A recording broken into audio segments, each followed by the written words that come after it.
Welcome to the Dire Wolf Show, where we believe that America is exceptional and that our constitutional rights should never be infringed. I am Dire Wolf. On our show, we bring you the truth and debunk fake news. If you love laughing at the insanity of the regressive left, sit back and relax. Boy, do I have a show for you.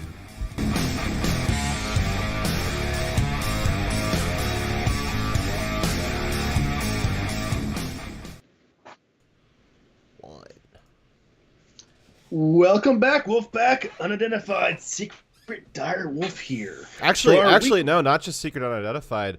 Dire, this is actually President-elect Dire Wolf. Dire Wolf actually has, you guys might not believe this, Dire Wolf has the same number of certified electoral votes as Joe Biden does. Yeah, I didn't want to brag about it, but it's kind of a big deal. It's kind of crazy. Dire's actually tied. He could be the president. He's got just as much legal standing. Yeah, legal claim to the presidency as Joe Biden does right now. Dire has the exact same amount. Things could change, but right now we're on equal footing. So this is our Erection night, Erection week, Erection month update. And we're behind enemy lines on YouTube where speech is not free and the truth is demonetized. And of course, alongside of me is my sarcastic and unidentified secret co-host, Fox. Yes, that is me. I am here. He is here. Hoy. So we got a few topics I want to discuss that are either directly related or tangentially related to the election. It's just like a whole bunch of stuff we wanted to talk about. Which is what these used to be, these like midweek things before Dire quit them. How dare you? Life is difficult. I'm sorry. I know. But so I'm also willing to take some comments from the chat if they want to have us expound on any one of these issues. But the first thing I want to talk about is this idea of the Democrats wanting unity. There's been lots of different people on the left, on the Democrat side, making statements about how they want to unite the country. And one example will be Joe Biden himself putting out a tweet recently saying, "A nation united, a nation strengthened, a nation healed, the United States of America." I guess that's aspirational, but it's not accurate. The Democrats have not been asking for unity through their actions, and no amount of words now change that. We have always the right, and particularly myself and Fox here, wanted unity because we know it's the best thing for the country. Trump has taken steps towards unity by reaching out beyond his base. He's been doing things to try to court other groups within the country, but he's also doing things that are legitimately good for them. And he went to them and asked them, "Hey, what do you need?" And then he tried to meet those needs, right? That is in itself, unifying. Compare that to what the Democrats have been doing. They don't want unity. They want submission. People who want unity don't demand lists of their adversaries. They don't dox their political rivals' supporters. They don't demand cancels to stand in judgment over the quote-unquote maggots that have no place in civil society. Their words, not ours. Ironically, Dire Wolf made me do all those things before he let me work here, so, Well, I don't want unity with Fox. I want submission. No. So we are open to unity, very much so, because that's what we know is best for the country. But you cannot have unity with people who don't believe you have a right to exist. The Democrats want unity with Trump supporters much in the same way that the Nazis wanted unity with the Jews. If they truly wanted unity, they would not support and fund terrorism from BLM Antifa that have been going around attacking Trump supporters and everyone else. Those people who had their businesses burned down and who have concussions from being beat in the streets, they aren't feeling the unity that the Democrats are asking for. And neither are the over 40 people dead due to the violence that Kamala Harris and Biden directly funded and that the Democrats, through their silence or their open support, have supported. If they wanted unity, they would not censor political rivals or remove them from the marketplace. They would not take away their jobs, their homes, or their businesses. That's not what you do when you want unity. If they wanted unity, they would not call for the. They would not call the contested election as have already been decided for Biden. They would not dismiss the legitimate concerns of illegal and fraudulent votes. They wouldn't just dismiss that if they actually wanted unity, because they know if by dismissing these concerns, they are going to cement the idea in the minds of Trump supporters that these are fraudulent and that the election was stolen. If they wanted unity, they would bend over backwards to show transparency so everyone could see, yes, whoever won fairly. If they really truly wanted unity, they would not talk about reparations and retribution. They would talk about truth and reconciliation councils. Exactly, which is that the point of those councils is not for truth or to reconcile. It is to get retribution against your political rivals, and to show them off to the rest of society as how evil and bad they were. So as an example, so no one else will go against them. It is to intimidate society. That's what those are for. That is not a way of uniting society. That is a way of ruling through fear. Democrats are not even united within themselves. The Democrats are infighting. They have two main groups: the progressives and the establishment, and they are warring against each other. How could they expect us to take them seriously when they ask for unity with conservatives, when they aren't even united with themselves, and they have taken no action and made no serious overture to actually reconcile with the right, whom they have done nothing but attack for years, nothing but censor and malign, calling us Nazis and supporting the punching of Nazis, meaning everyone who's not them. We don't take your calls for unity seriously as much as we want unity. Yes, I want our nation to be united because that's the best thing for us. But it's like asking the Palestinians to unite with Israel. They don't think Israel has a right to exist. So it's kind of pointless to try to require them to be a part of any peace deal involving Israel because they don't want peace. As much as they will give lip service to the idea that they want unity, it means nothing without action, substantive actions. When you look at what they've done, I mean, this is a couple examples. What they did to Sarah Huckabee Sanders when she was the press secretary for Trump.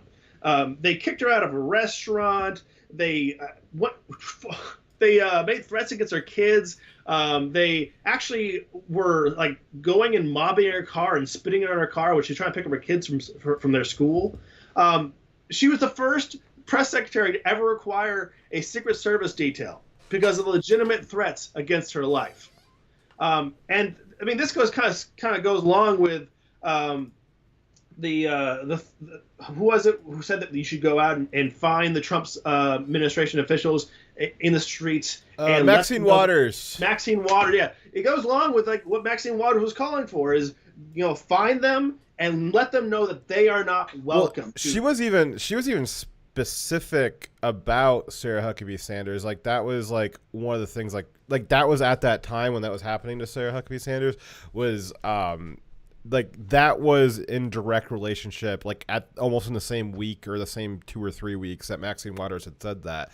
It's highly likely that the people that went and did that to her that went and did that to Sarah Huckabee Sanders were doing it under the recommendation of Maxine Waters. Like they had seen that and said, you know what, that's a good idea. And then all of a sudden we start seeing conservatives and people in the Trump administration getting mobbed at restaurants, being told that they're not welcome. Just right after, General Maxine Waters told them to. So there's been a clear progression from Antifa from 4 years ago, limited rioting and protesting, and most of it being in universities. But where their antics were, not pushed back against. Where they were encouraged, they increased to the point where they are now taking control of large swaths of cities undeterred. Right? The reason why they are to the point where they are now is because they've been supported by the left-wing media and completely supported and sometimes directed by Democrats. So this is what they support. There's no way we can take their claims that they want unity seriously when they have been attacking us constantly, and they have made it clear they don't think we have a right to exist, that we are evil. There wasn't just Huckabee Sanders, Sarah Huckabee Sanders. That's what they do to people who are rich and powerful. But they do the same thing and much more to average people to intimidate them. So just like they attacked Sarah Huckabee Sanders at a restaurant, the BLM and Antifa have been going around to restaurants and attacking random people just for going out and eating, who've done nothing wrong. Yeah, that's actually something that we've seen quite a lot lately. Is it kind of calmed down the last 3 weeks where they were going out and actually attacking people. I think the reason why it's been calmer than what it probably could have been is just because of the lockdowns. It's hard to go find people at restaurants nowadays because all the restaurants are closed. But we saw that in Pittsburgh a few weeks ago where they were they were going around to restaurants and stealing people's drinks and throwing them on the ground. We've seen that a lot of videos because a lot of people have to eat outside now just because of the COVID restrictions. And then you've got Antifa rioting coming up to them, throwing stuff at them, yelling and screaming at them, surrounding them and forcing them to say Black Lives Matter, or they won't leave, and trying to threaten and intimidate them. We've seen a lot of that stuff. It's this idea that Trump said, they're not after me, they're after you. I'm just in the way. And now that we're going to talk about this the voter fraud thing here later tonight. It seems, though, regardless of what the end game is, that possibly Trump will not be in the way very shortly. And hope for the best, but we got to plan for the worst. And when Trump's not in the way, they will have nothing blocking them from coming after you. They've already started doing it, but there will be no limit to it come January 21st.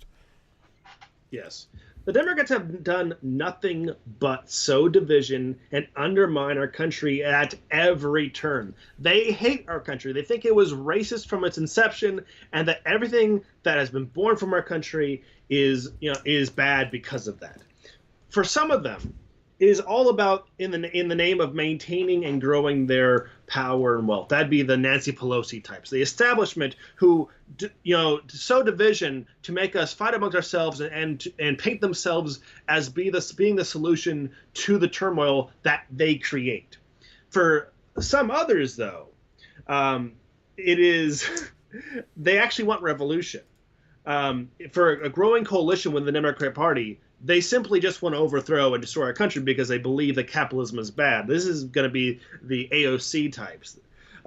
They may just get what they are asking for. They may as well get that revolution if they do not reverse course. And I see no reason why they would. They show no intention. No matter how much they call for unity, it is your actions that really speak volumes. But acting as though Biden will be president and dismissing all credible claims of fraud and legitimate legal challenges to the election process, they are creating a divide in the nation where no matter who is decided to be by the legal system to be the president in the next month or two, half the country will not trust the outcome. Half the country will see it as having been a coup and that the country is being taken over by a hostile party.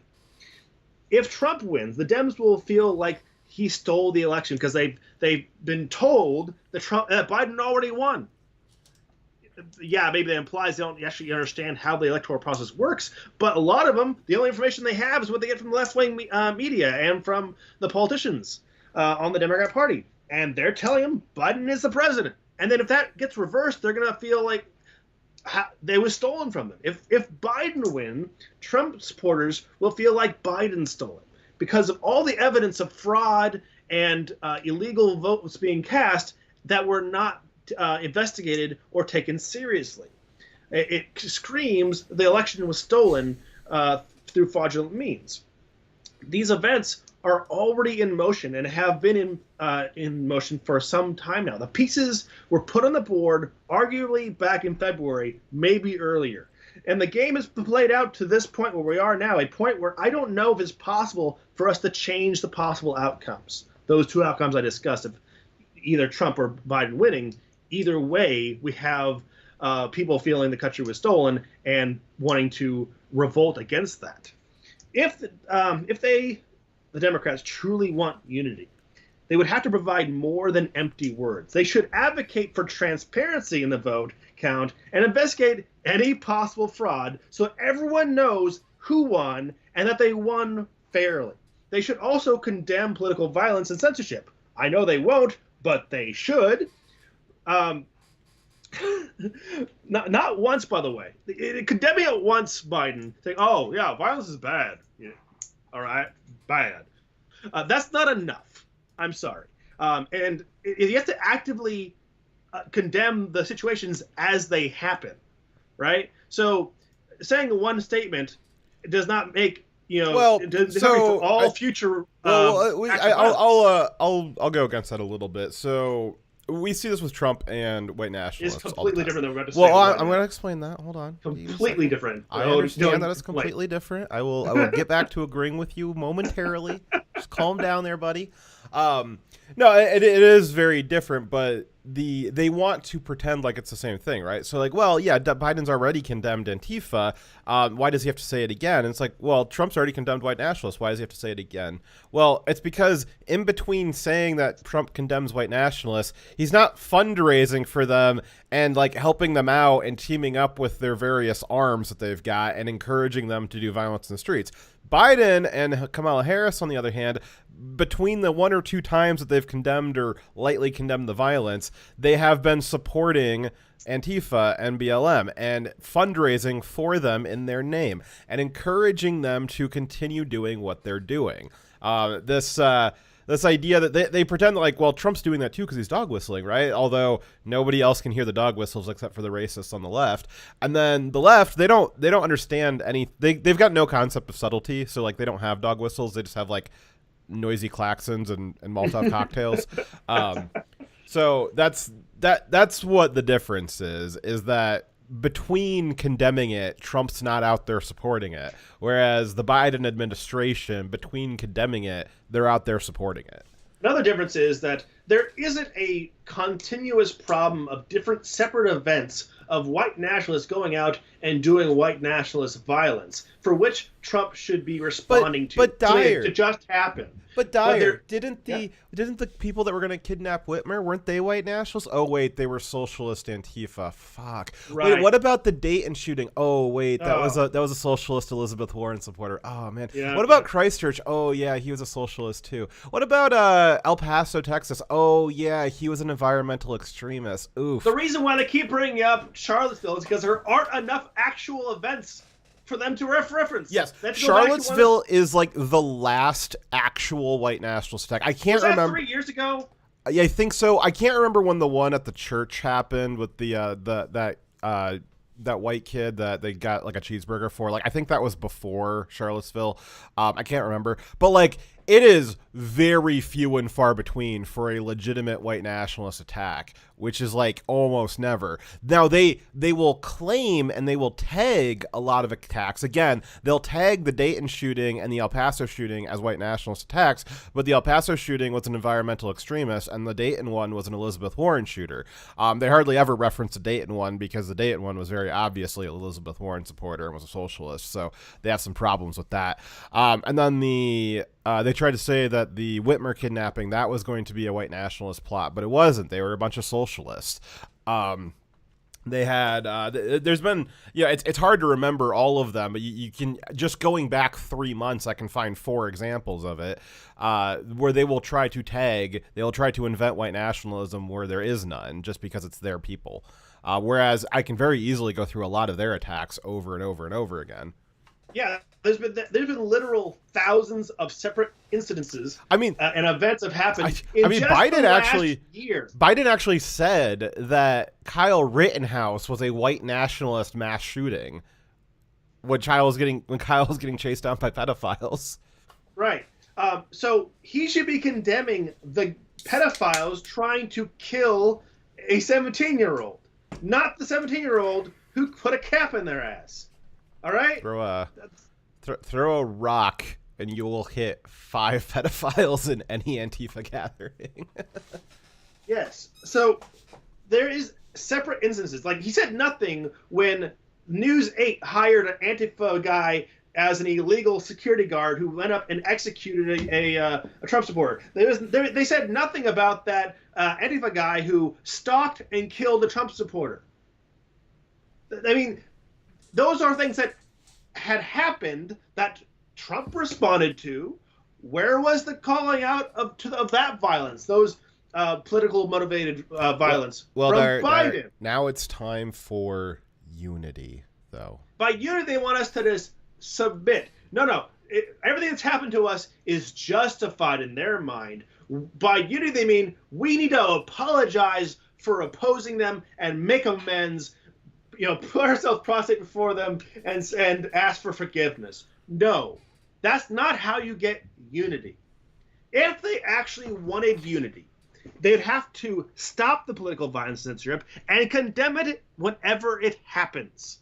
Not just every time you talk, you have to condemn it because it's you're trying to make amends for what you've done wrong, supposedly, like they want Trump to do with condemning white nationalists every fucking sentence. That's not what I'm asking for. I'm like, when something happens, like someone goes up and kills a Trump supporter, and that's one of your supporters killed a Trump supporter, you should condemn that. When Twitter is censoring people because of their political opinions, you should condemn that because it's wrong, not because it's politically advantageous for you. Because if you really wanted unity, you would actually care about the welfare of everyone in the country. If you actually would care about us, you'd see us as not the enemy. You'd see us as allies with different political opinions. But we're all working towards the same ends of supposedly doing what's best for the country and the people that are in it.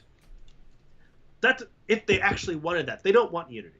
And if they do those things I said, it would take time to gain the public trust. Because after all the fucked up shit you've done, people do not forgive quickly. That one action and one phrase does not make people now trust you after all you've done to them. But with time of you being consistently caring about the people and protecting their rights and their freedoms, it can happen. Unity can happen. But what you don't do, if you want national healing and unity, you don't do truth and reconciliation councils, and you don't do a list of your adversary supporters for which you want to dox and hold accountable for their support. That's not how you do it. And that's what your party's asking for. So no, I don't believe for a second you want unity. Hey, if you actually want unity, though, show me with your actions. I'm waiting right here. Yeah, I'd like to figure out how I get to the top of one of those lists. Like, I'd like to let's get this over with. Like, I want to be the first door that they knock on. Let's get this going. If you're gonna do this, like, let's do it. Yeah, before they go and take Americans that can't defend themselves. You've got a lot of steep rhetoric from the mainstream media as well. Not just from the radicals on the left, like that are in the politics and the radicals out in the streets, but the media, which we know has been shilling for the left as well. They have fully transformed into a propaganda arm for an attempted authoritarian government, and we're seeing that through stuff with. We kind of know that already, but just this week you had Jake Tapper who said, well, maybe Trump supporters should think about their future employment prospects if they want to keep fighting the vote count. Then you had, I think it was also CNN had on somebody who was talking about the Trump supporters need to be expunged, to be extinguished, and she was using a lot of this like really steep rhetoric, which don't you have that tweet somewhere? It's got that video in it. You did a really great job preparing media for this segment, but you didn't ask for any media. I don't have to ask. It's your show.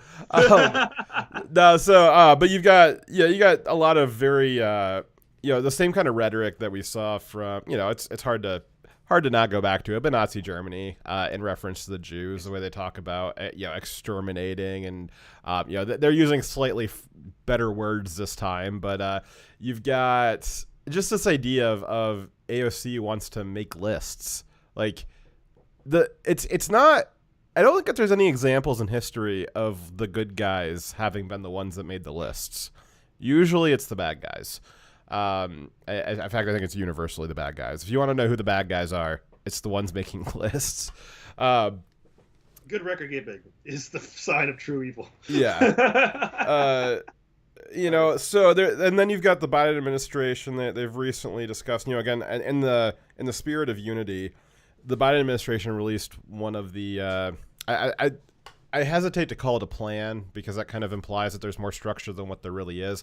But they've released a sort of plan or intention to create a new sort of financial credit system that would be based on your race and other immutable characteristics, and then have you be approved or disapproved for loans because of your skin color. And that could only happen if you undid the Constitution. Yeah, so that goes against a lot of stuff, and they're running into issues where they're not sure if they can actually do that legally. And now they're actually in the process of discussing amongst themselves how could they get around the current laws to actually implement this. Which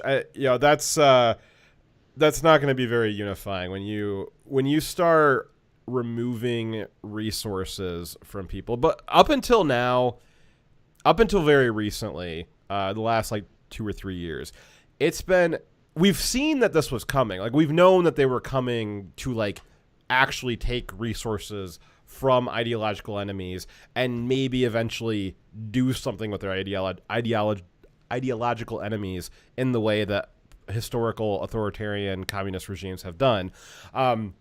We've seen that coming, but up until recently, it's only been an annoyance. We're like, hey, maybe we should pump the brakes on this. It's really, one, it's really fucking annoying, and two, we can see where this is going. Well, now we've gotten to the point where they are actively attempting to start taking resources from people. We've seen this through, if you want to defend yourself this summer, ooh boy, you got everything taken away. You've got the heart-wrenching story of Jacob Gardner, who it was Jacob Gardner, wasn't it? Yeah, it was. Okay. Who, he had to defend his bar. He's a combat vet. He served his country. He came back, living the American dream, small business owner, has his own bar. I mean, that's kind of like the cliche perfect soldier is combat vet, you come home and you open a bar. That's so perfectly cliche and all American. And he's living the dream. Yeah. And then they took everything from him to the point where he killed himself. They took his bar away. They were going to arrest him. They were going to put him in jail for defending himself. They were smearing him as a Nazi. They took everything from him. He wasn't feeling the unity very much. Yeah, and I think they kicked him out of his apartment as well too. He was homeless at the time. We've seen over the last few years that demonetization has extended out into the regular banking system as well, where you've got people like Alex Jones and I forget what his name is, but the leader of the Proud Boys, not McGinnis, because he's not the leader of the Proud Boys, but the other guy, the black guy, the black guy who runs the white nationalist group, Proud Boys. He doesn't have they don't have Chase bank accounts. They've been blocked from Discover Card. They can't use the banking system. There's very few banks that they can actually use, and that's gonna start having expanding more and more, and through blocking them. And there's more people that have been blocked out of that. I believe Laura Loomer has also been blocked out of certain banks, along with a lot of other apps and services that normal people are able to use. But now that they've set precedent with that, they'll start expanding it out to more and more people, and you're going to find a day where they look back through your Twitter history and then they say, oh, well, Chase Bank calls you and says, hey, we had to cancel your credit cards, or you try to go get a house loan, and they're going to say, oh, man, it's awkward, but your too white and we can't approve you for a loan. And you're going to start, and you're going to have a bunch of people who are like, oh, you can't have small business loans anymore. Or if you do, you're going to have to pay 4 or 5 times as much in interest as what a black person might. And that's what their goals are, is to create this, same way that China does, is coercion through access to resources in the economy. And so the Biden administration has specifically talked about that this is their goal. They want to set up a social credit system the way that China does. That's not going to create unity, and you're only going to create fear and division. Yes. And I won't say it on the show, but you guys probably guess what I'm talking about. I've talked with Dyer about it. What do you think's going to happen when you get a couple of white guys who they go to the bank for a house loan or a small business loan, and the banker tells them, "We're sorry, sir, you're too white. You can't get credit here." What do you think he's going to do? What do you think happens when you take away everything from someone? They only have a few options of actions to take. And I think you can imagine what this will cause in society.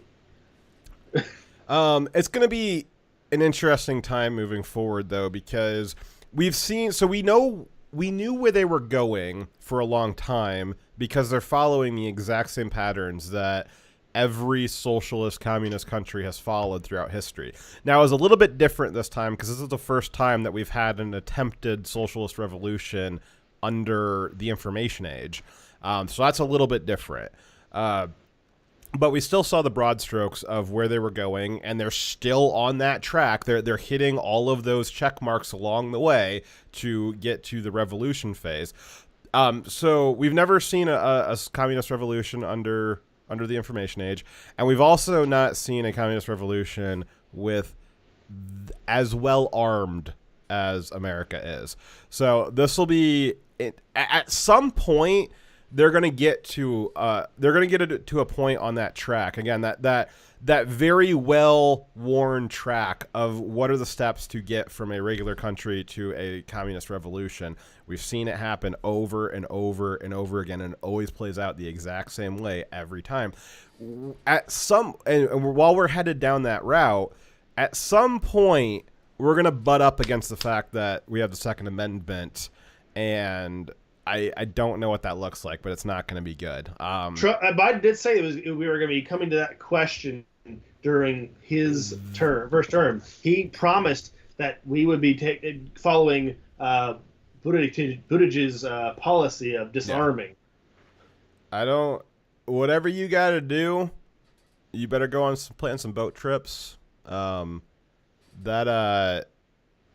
If America is largely disarmed, or there is an attempted disarmament, there's going to be some problems. But if they are successful in figuring out how to disarm a significant portion of us, the rest of you're going to have your days will be numbered. You're going to have to submit, or they're going to do something with you. I mean, they have people like AOC are just enough brain cells, meaning 3, to not say camps, but enough. They have to say gulags. They've been open enough of them have said things along those lines about camps and gulags. So that's, and we've seen this a lot before. Again, every time a country is disarmed as well, you typically have some kind of authoritarian regime afterwards. It's not. I think Australia is maybe one of the only ones that didn't happen to, but I don't think that they're exactly under the best form of government, and their buyback wasn't as rosy as some people like to make it up to be. Yeah. So it's if we had to choose between the two possible outcomes of Biden winning or Trump winning, I think there's going to be civil conflict regardless, and there'll be persecution of Trump supporters regardless. I think I would rather have the Trump scenario because in that case, there might be more open conflict, not the getting whisked away and disappeared in the middle of the night, not having the police coming to your door one-on-one to disarm you. It is more open conflict for which you can respond. Yeah, again, it's not that we're calling for it or anything like that. Don't want it at It's all. just, No, that's it's just that they've put it into the situation where it would appear that if there's not some kind of flashpoint soon, then it will be a slow burn of coming to your house in the middle of the night and picking us off one by one. Now, is that maybe inflammatory rhetoric? Possibly. What do I mean by picking you off? I think I do literally mean coming to your house in the middle of the night and saying, hey, sir, we know that you're on this registry for these guns. We would like to take them from you, good sir. But, other ways as well. Your bank calling you up saying, hey, you know what, we had to close your checking account, and that 100,000 house loan that you've got with us, we're either going to need you to finish paying that back by the end of the month, or we're going to repossess your house because we've looked at your Twitter history and we've decided to debank you.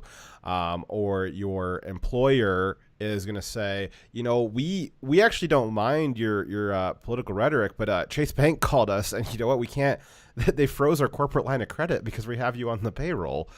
So we're going to have to do something about that. Like, we're sorry, but like, we can't keep you on the payroll because Chase froze their credit lines. You're going to start seeing stuff like that. Now, not getting into the whole Boogaloo conversation, but like, that is like the slow burn where not enough people are going to be at that threshold of being motivated to stand up and help you. They will sit there and watch them come for you and all your neighbors, and then when they come for them, they'll be like, oh my God, I never saw this coming. But if there's some kind of definitive flashpoint, then we just get it over with now, whatever it is, and you avert this slow burn of coming for you over the next several decades, because that is where it's going to go. That's where it always goes. That's where they've said that they wanted it to go. It's how it's been done every single time. I think it's ridiculous to say. I could hear somebody on the left saying, like, that's a conspiracy theory. We've seen the Marxist ideology that the left is based off of right now. Every other time there's been a Marxist-style revolution, they have done this. The current people in America that are operating under this Marxist ideology said that they want to do it, and now the the future possible Biden administration says it has plans to do it. And I'm saying, hey, I think they're going to do this, and it's like, oh man, you're a conspiracy theorist, Fox. Like, no, we've seen what they do. They've said that they wanted to do it. Now they're making plans to do it. It's going to be a problem. So every time they start off with going after the loudest of their political rivals first, the most fringe political opinions that are in opposition to theirs, and they slowly move in towards the most moderate until it's basically everyone. And you either are intimidated and fall in line, or you are destroyed. That's how it works, and that's how they gain control. And every person, as they move towards the center, that they make an example out of, every person that they debank, every person that they censor, and whose life they destroy, every person they attack in the street is a warning, and it has a chilling effect to everyone else in the country to show you fall in line, or this will happen to you too. And they end up only having to put a small number of people in camps. Only have to disappear a small number of people. Only have to illegally jail someone for defending themselves a few times, but it has the desired effect of intimidating the entire country. You know what's funny is that the left, when they imagine what the right would do to them, they look to fiction, like The Handmaid's Tale. Yeah. And when the right imagines what the left will do to us, we look to history. Which kind of implies which one's the more valid claim. Like, well, some leftists wrote in fiction that a right person might do this to us. Therefore, we think that the right might do this. And we look into history and say, oh, a bunch of former leftists that you say are your ideological forefathers, they did this. I think you're going to do that. They killed hundreds of million or 100 million people. So, I want to, in addition to what we were talking about, kind of the implications of that, I want to boost something that Crowder was discussing this week. Again,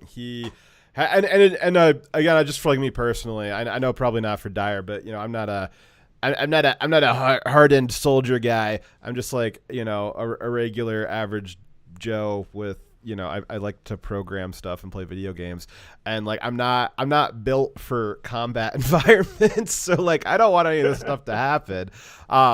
But like I also don't want to like just get abducted in the middle of the night or like have 30 police show up and knock on my door and say, Sir Fox, we would like to take your guns, and I have to decide if I'm going to make my last stand or not. I would like for there to be some kind of middle ground where I'm not alone in those situations, and that is for the vast majority of Americans is people who would not do well in a one-on-one situation with the goon squads. You'd be much better odds to be part of a unified, that word unity, resistance movement against this stuff coming to pass. And that's why I think that the Flashpoint would be a better for the future. Maybe it'd suck more concentrated, but overall in the future, I think it would be a better route. But what Crowder was saying was, so I was just saying what I personally feel like, just because I wanted to imply that I've got a little bit of fear and apprehension about this stuff, and what Crowder was saying this week made me nervous, but I don't think it's false, and I want to give it some boost. Is we cannot have what happened this summer happen anymore. We cannot have the left just rolling this firestorm through the cities and destroying people's businesses and stuff like that. You need to, and again, we've talked about if the big cities want to let themselves burn, I kind of want that to happen, but that's beside the point. What Crowder's point is that you have to defend property. If you don't defend property at the business level, it will come to your house. And his point was that, similar to our points in the past, is don't go out to a counter protest. It's kind of stupid. But if you are going to go out and it's either your business, your house, your friend or close family members, somebody that some part of your community, you're going to go defend their property in one of these riot situations. Crowder says get out there and do that, because if you don't do it there, you're going to have to do it at your front door. And I fully agree with that. And I think that, and that's what we've said on the show before, that we do not encourage going out to go to a counter protest. You're just making yourself a target. But if you do want to go guard people, either yours or somebody don't just drive, 80 miles to like wherever the fun riot is just to go guard a random building. You should have some kind of a community attachment to it. And don't do it without the permission of the owner. But that's what we need to do. We need to start having these defensive positions, because if we don't stop it on Main Street, it's going to start going off to Side Street, which is where everybody lives at. Yeah, it's very important we do that. Which we have a story later tonight. Yeah, about. We jumped to that story because it's kind of like relevant. Yeah. Do you wanna? Did you pull that up by chance? I didn't know. Oh, I thought you were, because I was working on my other thing. Oh, my bad. Wow. So do you just know enough to talk about it off the cuff? I can give a quick primer on it, and then you look up an article and text it to me, and I will pull it up. Okay. So, Florida made a fun announcement today, in the realm of what I was just discussing and what Crowder was recommending. Florida today, I believe, that when Dara pulls up the article, we'll see which one it was. They either passed legislation or they gave like an executive order from the governor that they want to make it a positive right, that it is not just a passive self-defense right, but you have like the specific ability, legally protected right to shoot somebody who is looting a property. And the fun part about it is you don't have to be the owner of the property that they are looting. If somebody is looting within 500 feet of an active riot zone, a place that's been declared a riot, if somebody is looting, either the business owner or a Good Samaritan is allowed to shoot them dead, and that is an affirmative right that Florida wants to grant to its citizens. So there's no question about self-defense. There's none of that. It is just the cop comes by, says what happened. You say, officer, as this guy was looting, and I stopped him. And they say, okay, good work, sir. Have a nice day. You get a little pat on the back, and you're done with the situation. So let's see here. So Florida Governor Ron DeSantis pushes. Get out of here, autoplay. The fucking hell is this thing? So many pop-ups. There's so much not the paper on this paper. Okay, so Florida Governor Ron DeSantis pushes expansion of Stand Your Ground law, a move critics say will allow vigilantes to shoot suspected looters. Yes. Good. Oh, so Chicago Tribune understands the purpose of the law. Good. I'm very happy for that. So let's hear. So we'll read the first few paragraphs here. So Tallahassee, Florida. So Governor Ron DeSantis has drafted the, quote, anti-mob legislation that would expand Florida's Stand Your Ground law, a move critics say will allow armed citizens to shoot suspected looters or anyone engaged in criminal mischief that disrupts business. Good. Lawyers say it's just one of the many troubling aspects of the draft bill being pushed by the Republican governor in response to police brutality protests that erupted across Florida and the United States this summer. Were there any police brutality protests? They're all defending rapists and criminals. People try killing cops. Yes, maybe that's why. Drug dealers, girlfriends. That's the other thing is that along with the unity that the left is pushing, they are trying to create. Well, they've already largely been successful in creating it, but they are working hard to entrench a caste system where we have us, the people who are forced to follow the rules and are, getting the boot of the state down our throat every day. And then you've got people like the illegal immigrants or the criminals that are allowed to run rampant. And if you stop them, then you are now the criminal. You're supposed to allow them to just do whatever they want. And Florida says, no, we are not going to do that. Let's see here. So let's see your quote. It allows for vigilantes to justify their actions. Yes. Yes. You've understood the bill. Let's see here. Denise George, a former Miami-Dade County prosecutor who had to handle stand your ground cases. Quote, it also allows for death to be a punishment for a property crime. And that is cruel and unusual punishment. We cannot live in a lawless society where taking a life is done so casually and reckless. I will point out that we know for a fact that in the initial riots for George Floyd in Minnesota, those quote unquote peaceful looters that had a fiery but peaceful Molotov cocktails, they actually burned a shop owner alive, and they didn't find the guy's body for 30 days after it happened. There's a lot of cases of robberies that result in assaults.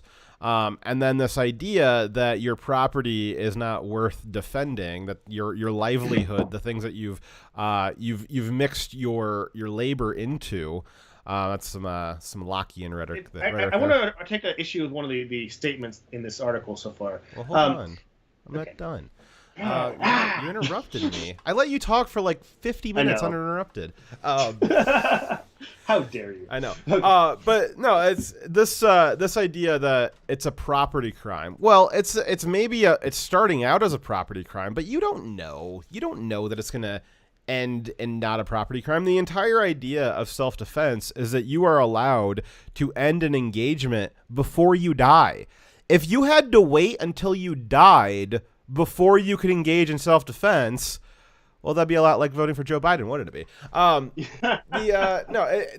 You are there, and that is what this law is trying to clarify. And I think all across America, there needs to be, we've called it for this all summer, a universal federal level stand your ground law, a federal level castle doctrine.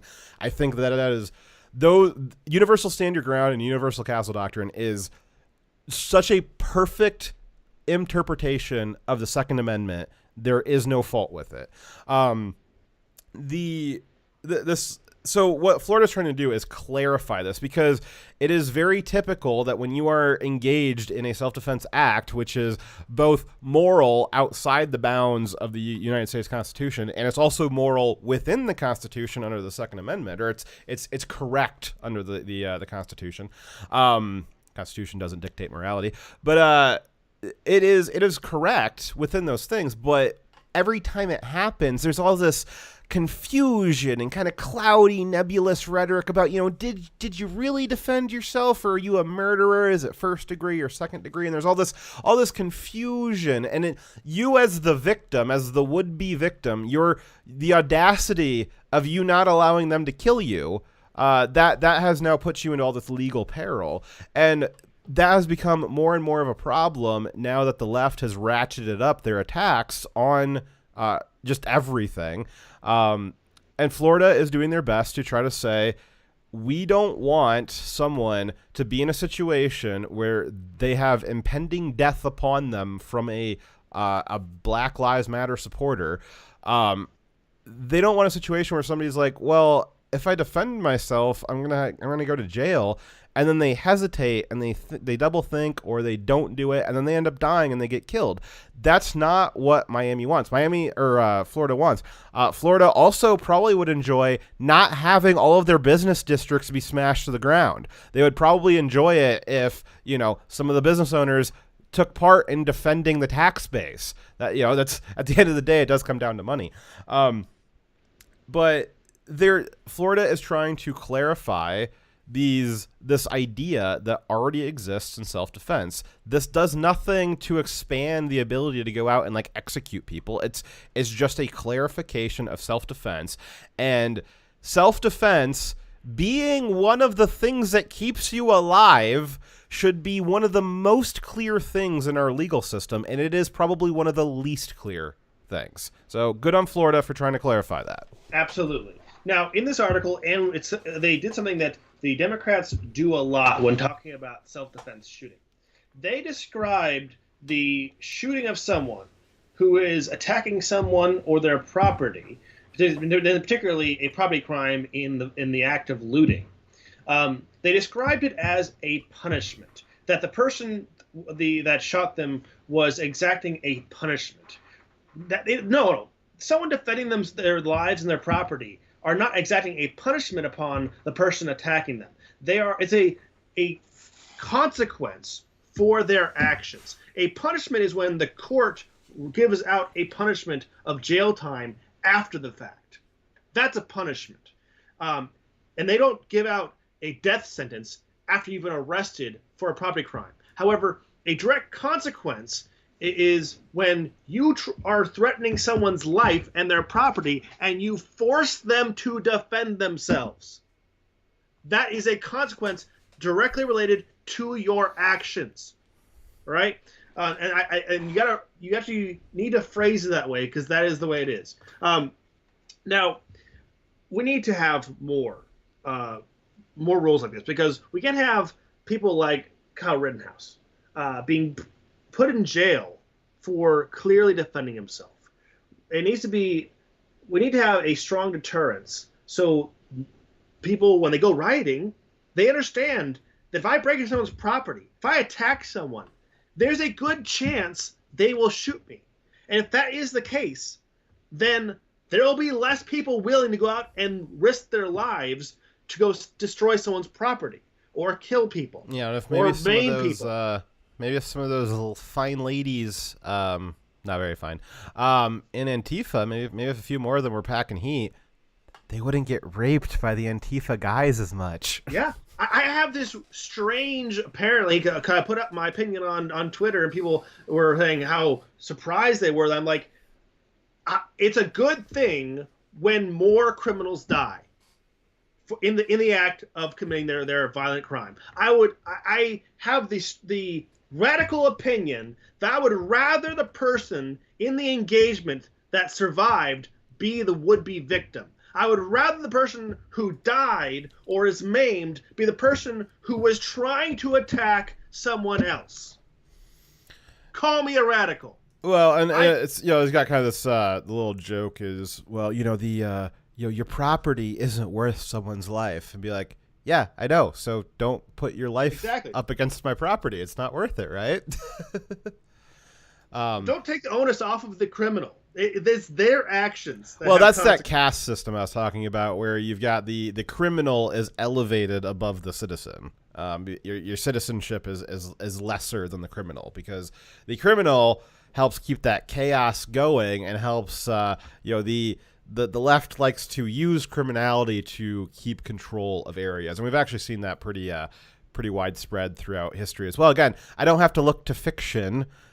It might be fun to look to 1984, Brave New World, for kind of good analogies or philosophy, but everything that the left does and is doing and will do, I can also find specific historical citations, multiple ones, that I can go back to. And we've seen this all throughout the various communist and fascist, National Socialist revolutions, that they use, well, they've actually literally used Antifa's predecessor group and anti-fascist.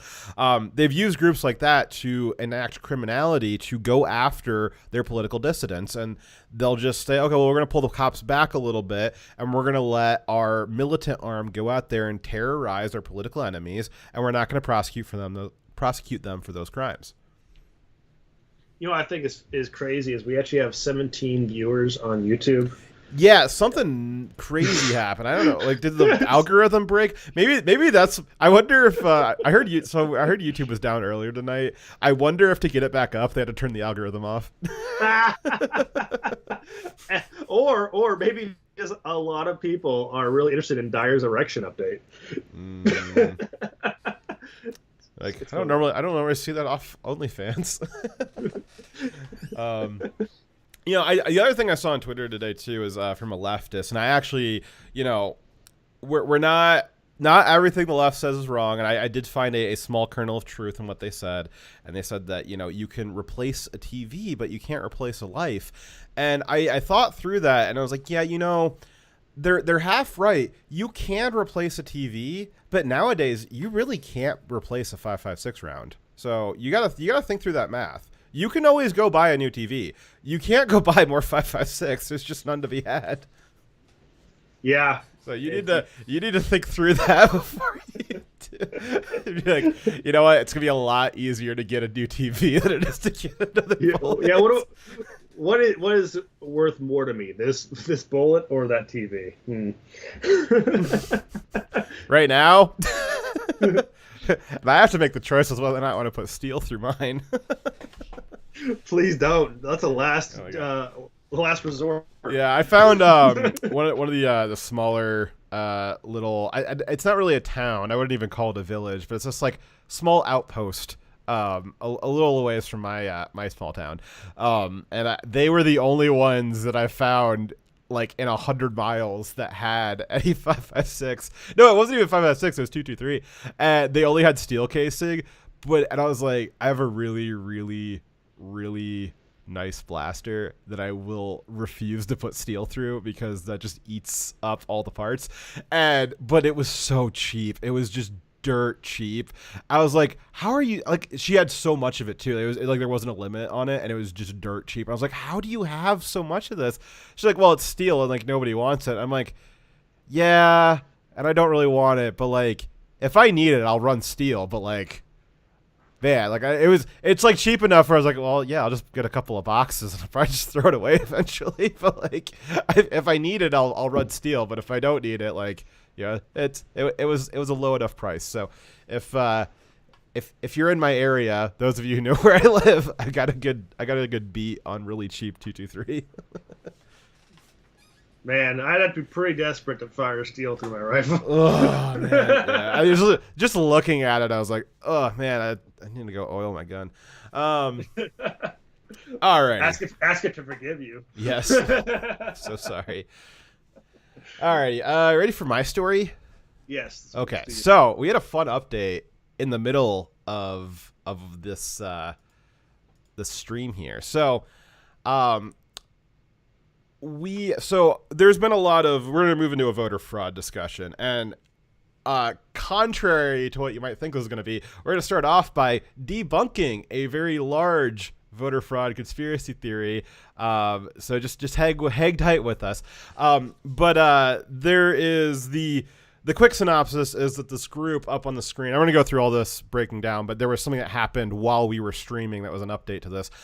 So this group, Alpha Energy, they put out this, Alpha Omega Energy, they put out this analysis that they claim shows that Dominion voting systems had changed up to 2 million votes from Trump to Biden, and that, if you swing that, it's a 2 million vote swing that turns into a 4 million, which you can see up on the screen, 3,889,000. That was the swing from Trump to Biden because the Dominion voting system switched that many votes.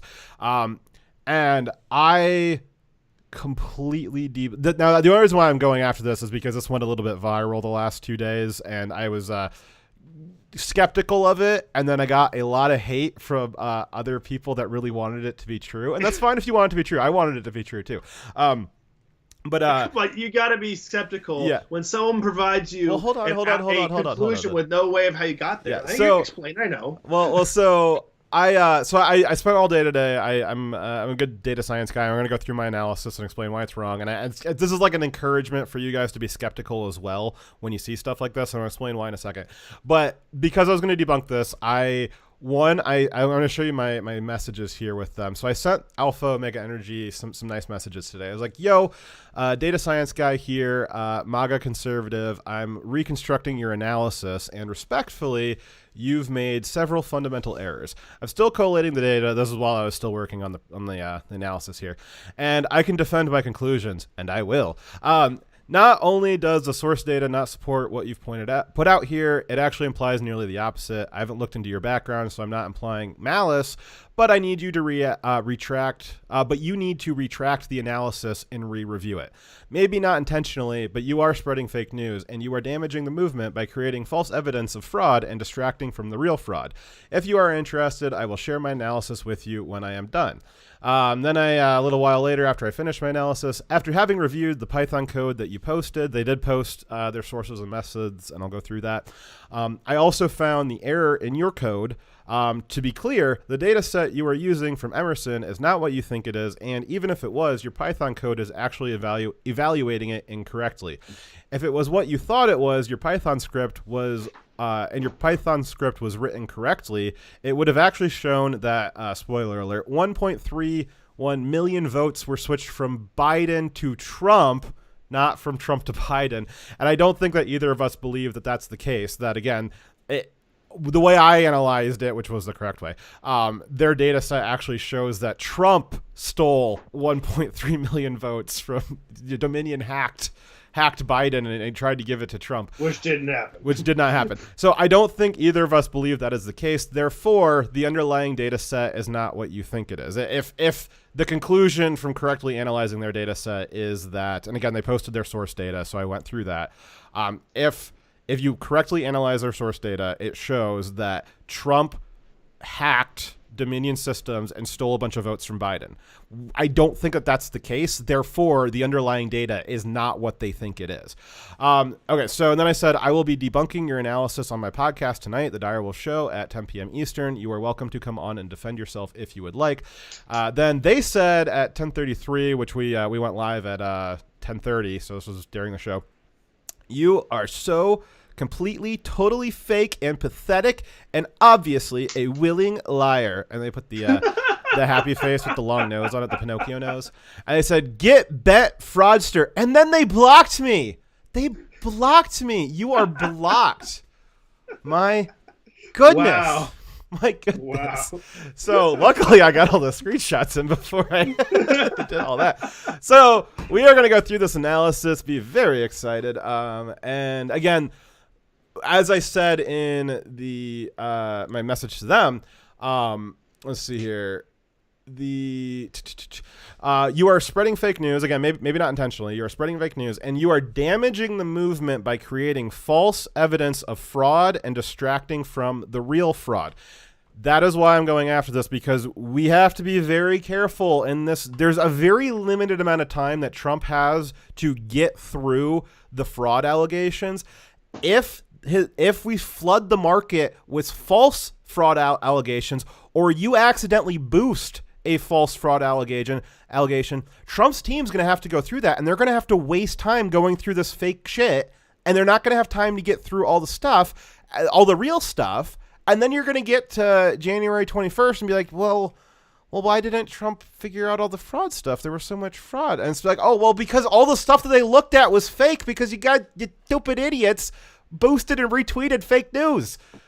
So two things can be true at the same time. There is real fraud, and there is real illegal votes that were counted. At the same time, one thing that the Democrats do have partially right is we do have adversaries who do use, social media to try to spread division. The Democrats do a lot of spreading of division themselves, but we do have psyops from Russia and China. That's not a conspiracy. We do the same thing to them to affect their elections, to affect their society. There is real fake social media posts that are done by foreign adversaries, but they do it on both sides of politics. They're not just helping Trump. The Russians spent money on ads for both Trump and Hillary during the 2016 election. Yeah, so full 40,000 rubles. Yeah, there is fake news out there, and we need to not just this story goes along with my preconceived opinion, so I'm just going to naturally believe it. You need to be skeptical of everything and evaluate everything to make sure it's true before you're advocating for it. So there is real fraud, but there's also been multiple cases we've already discovered. This is one example of accusations of fraud that are not real, or whether by malice or by ignorance. All right, so Dyer talked for like a really long time for his story. Now I'm going to talk. Take it. I'm going to take a long time for this one. So not a super long time, but I'm going to talk for a little bit and run through this. We're going to run through this analysis. I'm going to explain what they think that they found, and I'm going to explain why they didn't actually find that. Okay, so there have been hold on a second.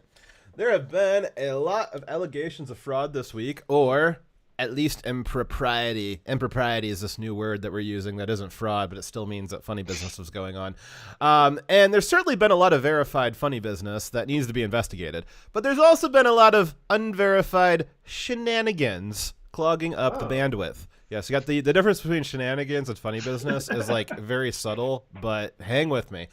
Okay. So, and while the left wants to pretend that every allegation of glitches and funny shenanigans is fraud and is false conspiracy theories, let's see here, probably cooked up by the Russians, because last time the Russians helped Trump, and then this time they I don't know. I just made that up. So when I come across a fraud allegation that is verifiably false, I am definitely going to call it out, because unlike the left, we are not zealots. Although I might be wrong on that one, because there was a lot of conservatives that were unhappy at me on Twitter today.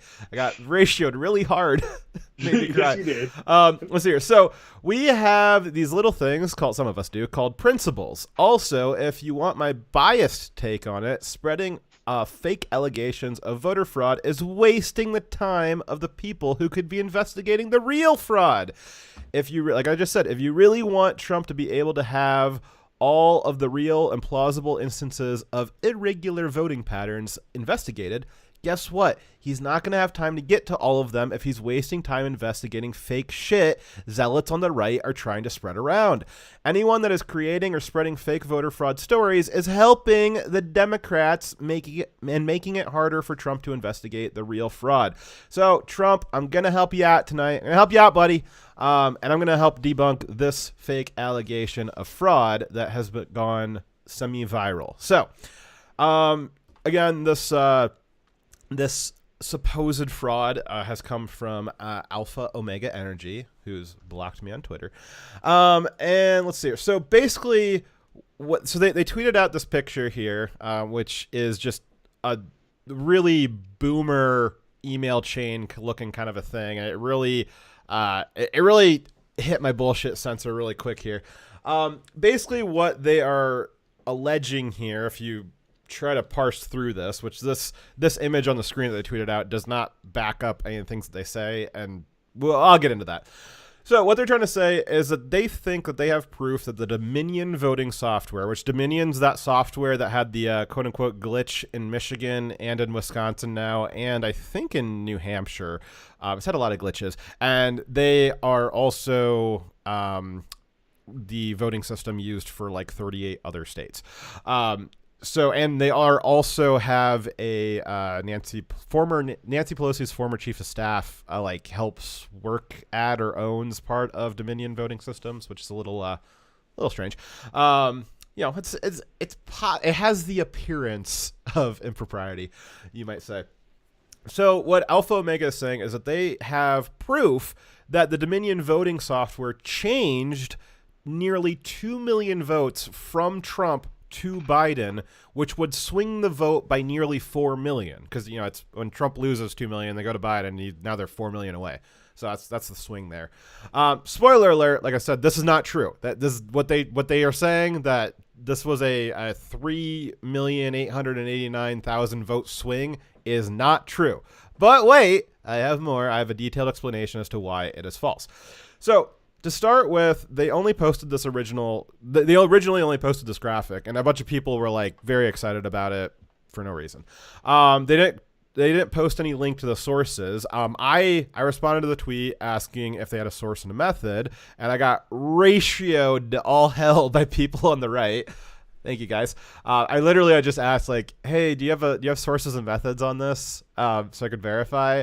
And I got lit up by people on the right. So, thanks again. I was told, hey, they're stupid. There's a link at the bottom corner. You're a dumb libtard. Thanks, guys. So if you look, yes, there is a link here down at the bottom part of the image. Let me go back here. So you got this thing up on the screen. If you look at the very, very bottom line at the bottom right column of text, there's a link to a Google Doc. Here's the link zoomed in. It's embedded in the image, so you can't click on it. And the original people who posted this screenshot did not post, they didn't post a clickable link. So I did the impossible. I did what I guarantee you no one else did, even the people saying I was stupid because there was a link at the bottom.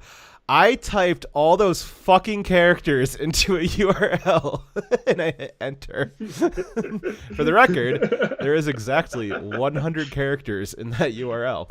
And it is, the font is ambiguous. You can't tell if it's zeros or O's. And then the L's and the ones look the same in this font too. So it's a really, really fun font to try to type out. And there's no shortage of O's or zeros. I'm still not sure which. So I typed all those fucking characters in. Yes.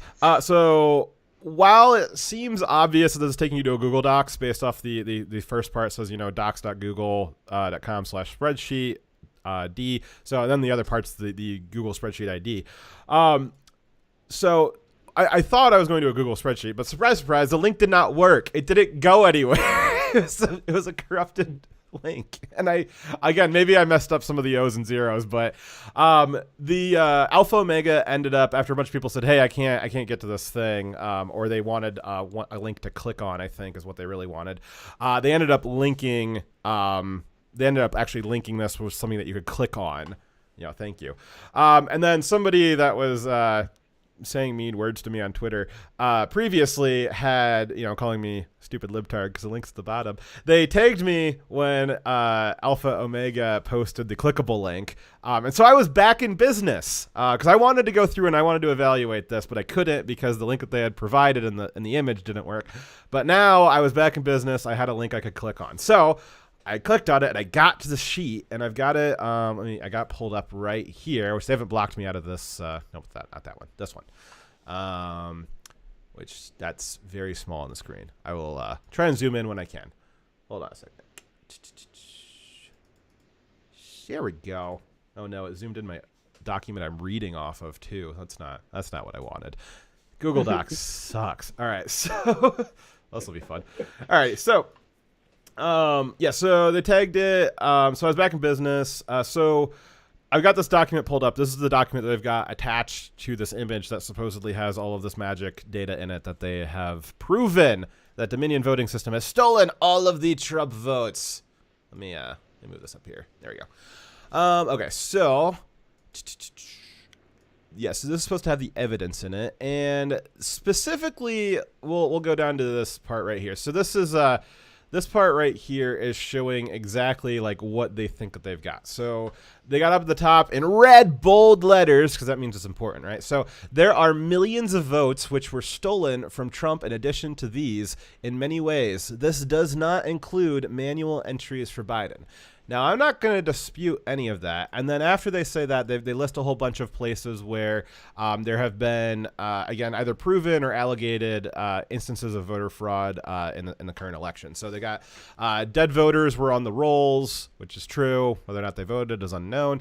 They got double ballots for married and maiden names. That's been confirmed. Whether or not those people voted is in dispute. There's been instances of people who voted several times. Again, not disputing any of this.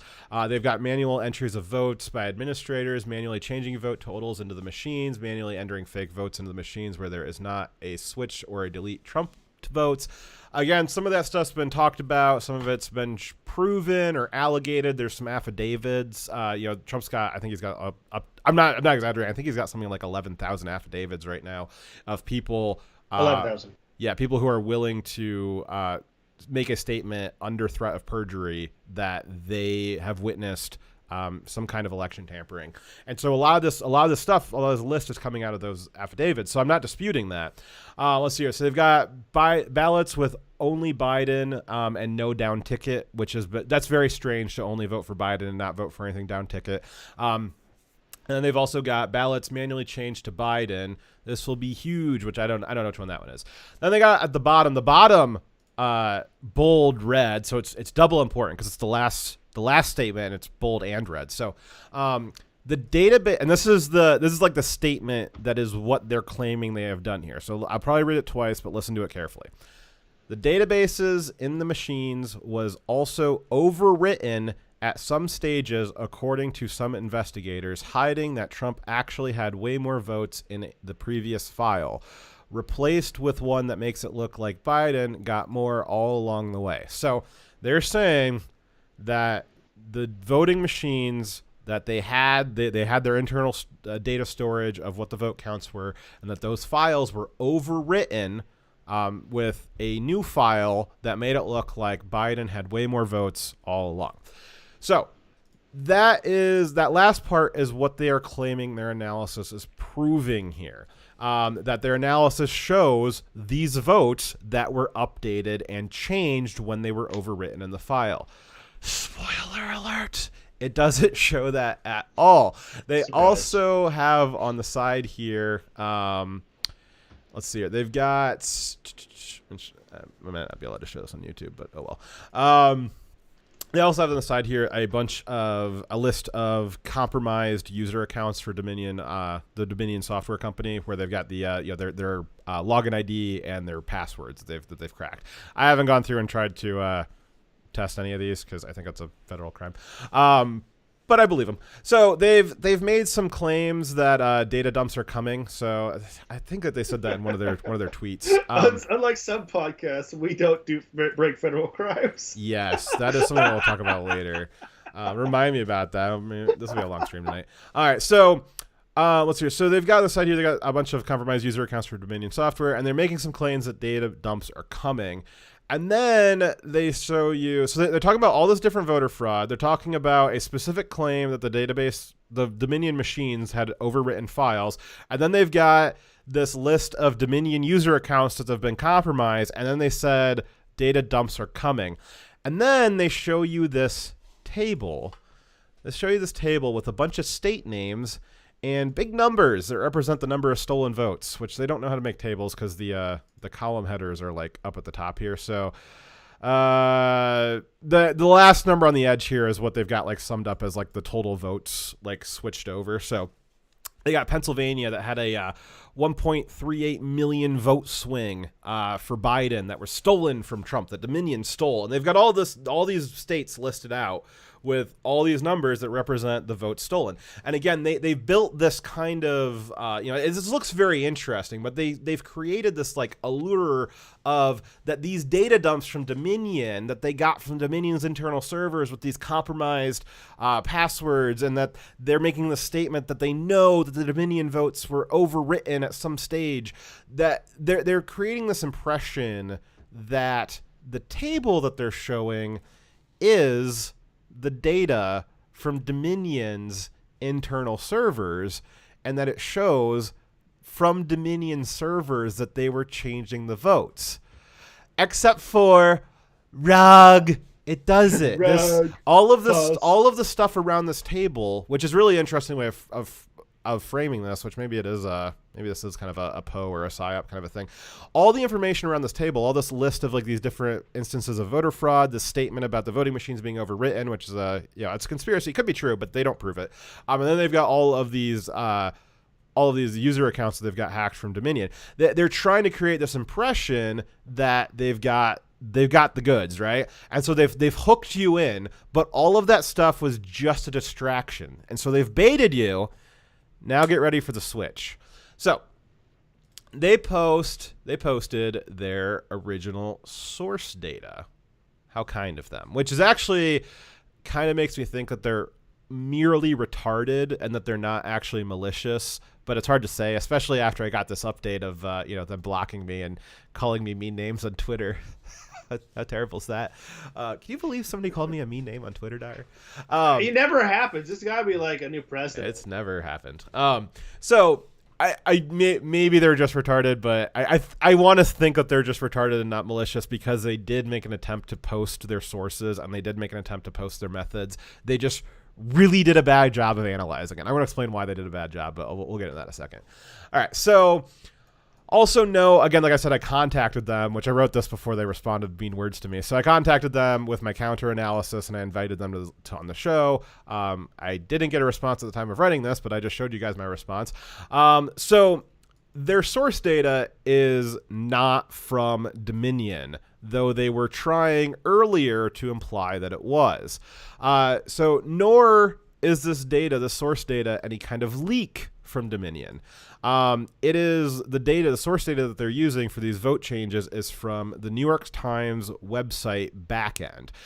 So New York Times, as every agent's media outlet does, most websites do, they have unlisted services on their servers that host databases. So the New York Times has an unlisted service on one of their servers that hosts election data. Basically what they're doing that for is that if you went on election night, or even tonight, if you went to the New York Times website and you went to the election map, webpage would direct your browser to go query this unlisted service, and it would pull that election data to populate the most up-to-date how to color which states what and what numbers to post next to the states and which states won whatever, because that's going to continuously change while it was on election night. And so it just directs your browser to query this database, and it'll pull in the new numbers, and it'll know what color to draw the states as. This is all very standard web design, stack design, all that sort of stuff, all very standard best practices. So there's nothing fishy in the way that this is going on here. But the New York Times, as their source data, that's not Dominion. So where did New York Times get their data from? New York Times got their data from Emerson. Emerson is a data aggregation company, and one of their specialties is aggregating real-time data and making those feeds available to anyone that wants it. In this case, it was real-time election data that they were making available to the New York Times, and almost every other mainstream legacy outlet used Emerson on election night. And so it is confirmed that the New York Times data is coming from Emerson for two reasons. The data, the raw data from the New York Times backend, which I'm getting a little wonky here, but just stick with me. That looks like this, and you can see there's just a few entries for all the data from that night. So this was a single update from a particular state, which I'll get into all that in a second here. You can see it says that the source was Edison, which I keep saying Emerson, I meant Edison, sorry. So they also, so the New York Times data is not from Dominion, it's from Edison. And again, this alpha group's trying to imply this is Dominion data, but it's not.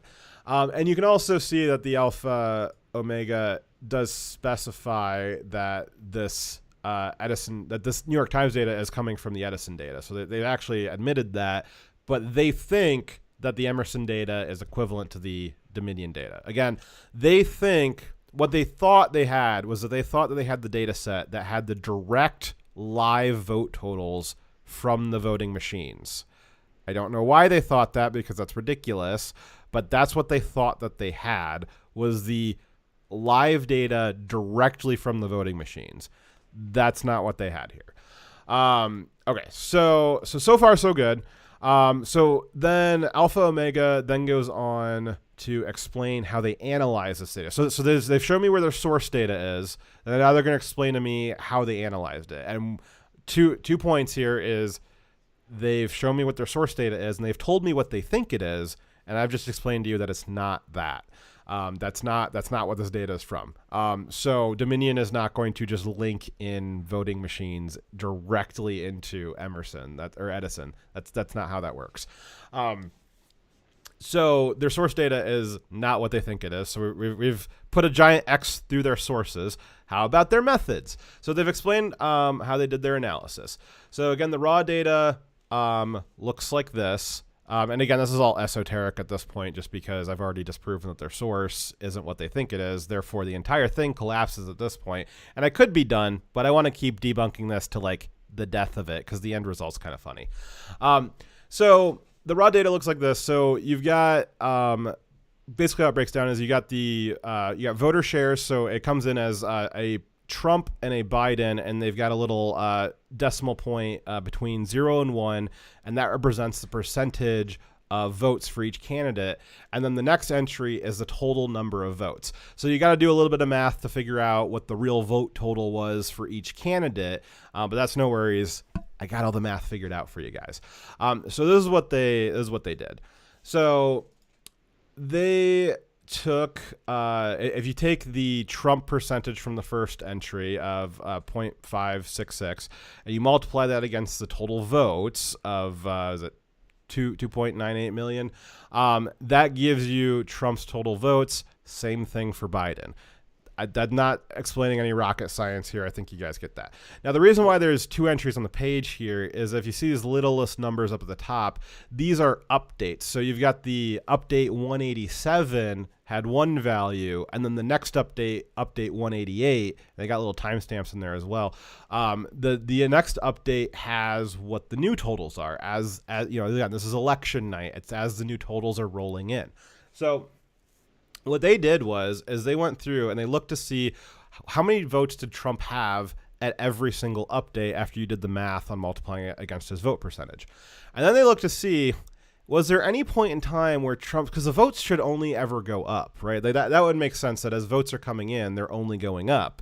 There's no reason for them to go backwards unless something's fishy's going on. So what they showed is that sometimes Trump's vote total rolled backwards after you did the math. So we can see that right here. So at 187, update 187, if you do the math, Trump had 1,689,000 votes. And then on update 188, the next one, if you do the math again, now Trump only has 1,670,000. Well, that's weird. That Trump's vote total went backwards 17,876 votes. They just disappeared from Trump between these updates. Gasp! Le gasp! So shocking. So where did these votes go? Well, Alpha Omega is alleging that these missing votes got flipped to Biden. And if you add up every single time this indiscrepancy happened, where all of a sudden between updates, Trump's vote total drops down, if you add all of these up across all the states, you get to the results that they're claiming.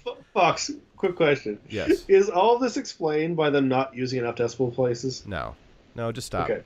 Nope. Okay, just asking. Nope, it's not. I will explain it to you all. So where did all the votes go? So So if you did all this stuff, so if you ran all this math across, you stop disrupting me, Dyer. So you get to, if you add all this up across all the states, and you look through each one of these updates for every state, and you look for when did Trump have his votes reduced between updates.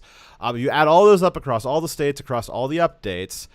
You're supposed to get to the results that they're claiming. That's what they said their analysis was. Right. So guess what I did today? I downloaded their raw data from the sources that they use, and I did the same analysis that they described doing. But before that, I'm going to do a quick recap on where we're at so far. So they think that their analysis shows that Dominion software was overwriting votes for Trump between updates. They think that this Edison data is the equivalent to having the data directly out of the voting machines. It's not. It just isn't. There's not. I do not believe for a second that Dominion was doing direct dumps into Emerson or to Edison. They would have to show that and prove that, and they don't. That's not how. That wouldn't be secure. And there's no indication or anything that proves that. I went to Edison's site. I looked at what they do. They receive these. They receive their aggregates from, or they receive the raw data from the county level. And then they aggregate it. So they're not getting this out of directly out of Dominion. And that wouldn't explain how they got data for states that didn't use Dominion software. So this Emerson data is not one-to-one equivalent to the real-time data that Dominion had in the voting machines. So let's see. So these are data, real-time aggregations that are streaming in from a few thousand counties all across the United States. There's going to be fluctuations from as the data comes in. But why are there fluctuations? That's a great question. And I don't know the specific answer, but I would, if I had to guess, when you're receiving data from thousands of locations all across the U.S. in real time, the internet is sometimes a fickle thing, and so is real-time data. And so sometimes you will send data to a server across the country, and that server will get it. But when it sends back an acknowledgement saying like, hey, I got this data, you don't need to send it again, that acknowledgement packet gets lost. And so your computer will resend the packet thinking that the server didn't get it. And so then that server gets two of the duplicate packets. And it's not, there's logic, there's ways to handle what to do with these duplicate packets. There's a lot of ways to handle that. Not a problem. But in a real-time database, what you're likely to see is that those duplicate values will get dumped. They'll get flushed into the database just to get rid of them, get them off the server cache. They'll get flushed into the database, and then at some point, the database will asynchronously reprocess those and delete out the ones that weren't supposed to be there. So if I had to guess, that's why you sometimes see Trump's vote totals going backwards, is that you had counties that were sending updates and just fuzzy internet connections, and the county's computer, again, it wasn't the county's, like it wasn't a human being hitting enter twice. It was just the handshake protocol on the computer sending data to the server. It didn't think it got sent to the server, so it just sent it again. Very, very common TCP/IP stack level stuff. Way too nerdy to get into today.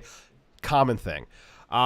That's how I would design it. If I was trying to do a real-time database, is I would flush the results to the database right away when I got them, even if they were duplicates, and then I would have something in the server that would, in not in real time, but in asynchronous time, it would go through and try to reprocess and pull out the bad ones. That way it would keep the web server happy and unoccupied, because if the web server has to wait on the database to finish a difficult calculation, like trying to figure out if there's a duplicate in the database, then the web server's all hung up, and then it freezes and it crashes. There's all this bad stuff. So this is why I think that there's fluctuations. But realistically, I don't know why.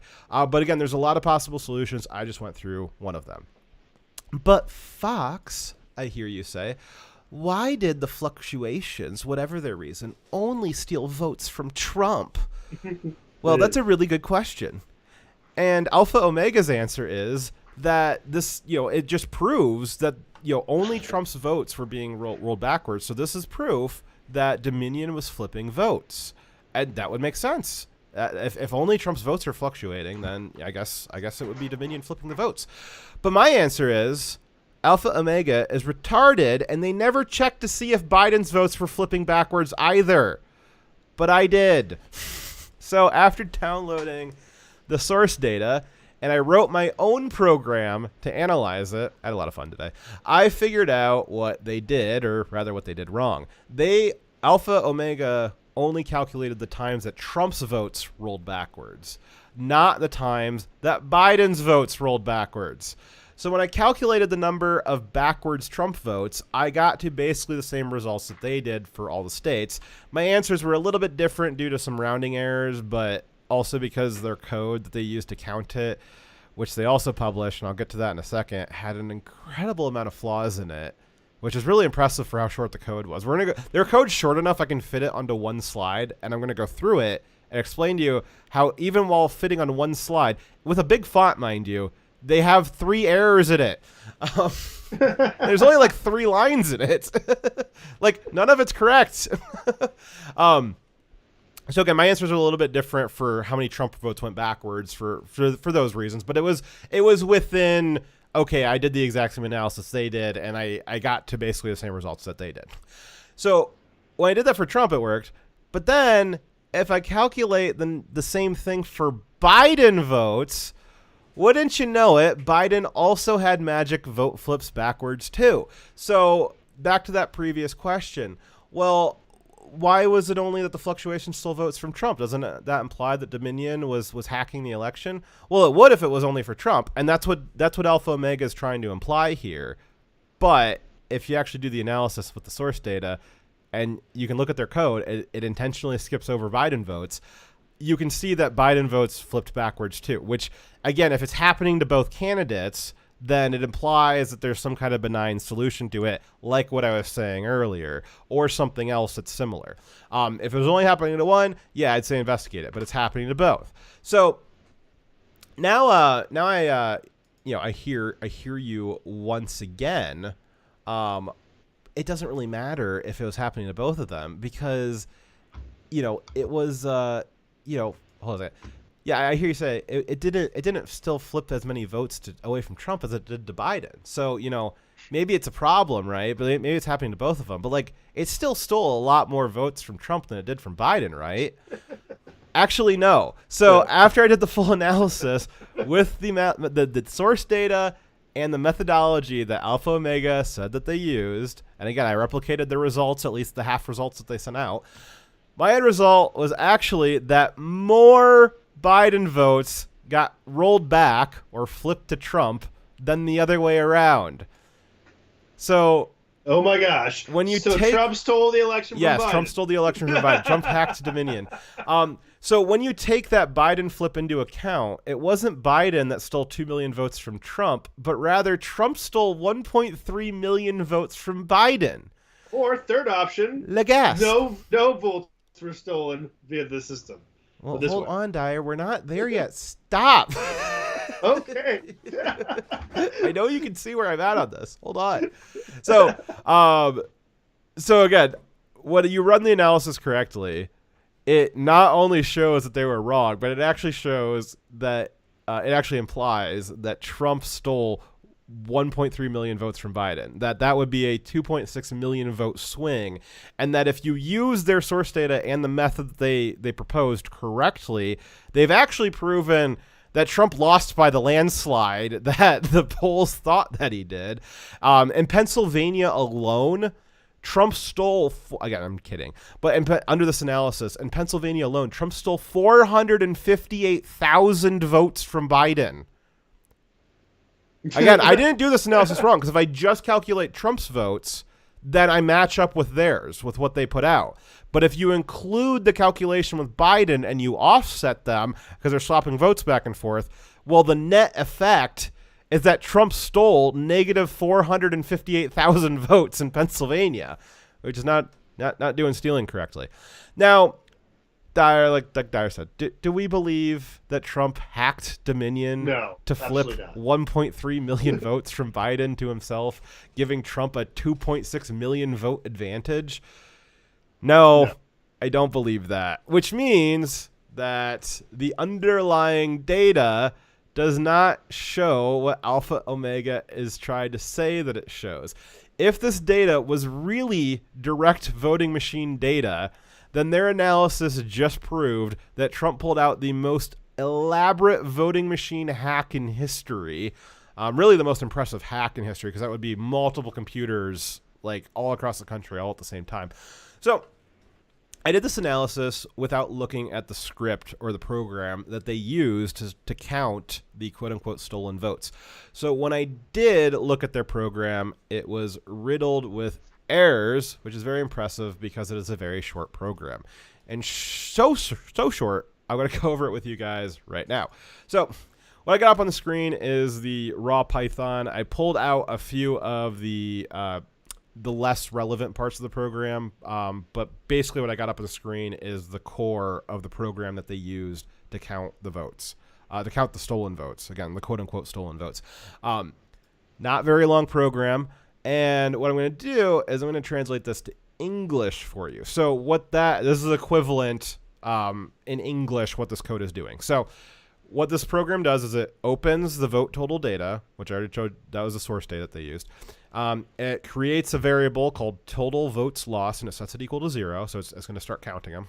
Then it says if Trump has less votes in this particular update than he did in the last update. So again, we're looking at like if in update 187, if Trump suddenly has less votes in update 188, then this if statement triggers. If not, if the vote's going up, then it skips over and it checks the next set of updates. So if Trump, if Trump's votes went backwards, then it checks to see, did Biden's votes go forwards, which is actually not a relevant calculation. They don't need to. Biden's votes going forward is completely disconnected from Trump's votes going backwards, so they didn't actually need to check that. And checking that actually misses a few of the times that Trump votes went backwards at the same time that Biden's votes went backwards. So even within their own faulty analysis, they did it wrong. Like if you were trying to use this, like if they were on purpose trying to create an analysis that looked real, they did it wrong still. Like they didn't even do their bad analysis correctly. And then, so if it passes both of those if statements, it will then add how far back the Trump votes rolled back. It'll add that to the total votes lost, and then it goes on to check the next record. And it'll keep looping through all the data. So at the end, after it finishes going through all the data, that total votes lost will have the sum of how many times, how many votes for Trump went backwards across all of the times that happened. Again, you'll notice this code doesn't count how many times Biden votes went backwards. It does erroneously count the number of times that Biden votes go forwards, which is not a relevant calculation. Again, mine counted how many times Trump's went backwards and how many times Biden's went backwards, and then offset them. So we can see that this is a problem here. So that's a lot of errors for a simple counting program. And but just do math, you know. Yeah, it was really shocking. So let's see here. Just so Common Core. Yeah, basically. Or it's just idiot. So as you can see, they flat out just didn't include looking at Biden votes, which means that they weren't even really trying. Again, I do think that they are dumb, though. After they said mean words to me on Twitter, maybe they are Chinese spies. But they didn't. They didn't just try to post. They did try to post their sources and methods. So that means that they had some confidence that what they were presenting here was true and was accurate. But they executed it very poorly, and they are now guilty of spreading fake news that is distracting from real voter fraud. You've got, let me see here. You've got their tweet had like something like 7 million retweets and a lot of interactions, and there was a bunch of other people that were retweeting it and had interactions on it that were up in the thousands. I mean, you had maybe not the most viral thing in history, but you had probably somewhere in the neighborhood of 10 to 30,000 conservatives that interacted with that, and they think, oh my God, like Trump needs to look into this, and then they might like encourage Trump or Trump associates to look into this, and then the Trump team's wasting time on this, which is not good. That's not good for them to waste time on it. So whether or not they meant it or not, they are guilty of distracting from real voter fraud and spreading fake news. And if you help boost this, or you call me mean names on Twitter, you're helping Biden throw you in a gulag. So I didn't just throw my results throw. What am I saying here? I didn't just throw up my results or source code, which I do if anybody wants that. So, okay. So I do have those up here in a second, though, which I'll go through those in a second. But I don't really need to go through the detail of like my code or what my final results were, because again, these results are based off of data that doesn't mean what they think it means. So the result, the end result, just doesn't mean anything. But I can disprove their analysis merely by looking at their source code for that counting program, because that counting program doesn't take into account Biden votes that were quote unquote stolen. So their analysis doesn't have internal consistency, which means it doesn't need me to analyze it a different way. Again, we're just doing this for fun to really drive it home, especially because they said mean words to me on Twitter. But just because their analysis, again, one, their source data is not direct from Dominion source data. They think it is. So two, their source is wrong. Two, their analysis, I just showed you the program, that was the method. Their method isn't correct either. So their source is wrong, their method is wrong. It doesn't require anything more than that. This is not internally consistent. This is completely false. So if you misunderstood all the other stuff that I said, if you understand those two things, that one, their source was not what they thought it was, because if it was, I just proved that Biden should have won the election and that Trump stole a lot of votes and it was a landslide for Biden, which I don't think is what anybody wants. So if you think that their source is correct, then you also have to believe that Biden won in a landslide. So if you want to concede that's your prerogative. And then two, their method is false. It doesn't work. The program doesn't work. It's a bad program. Again, impressive for how small it is.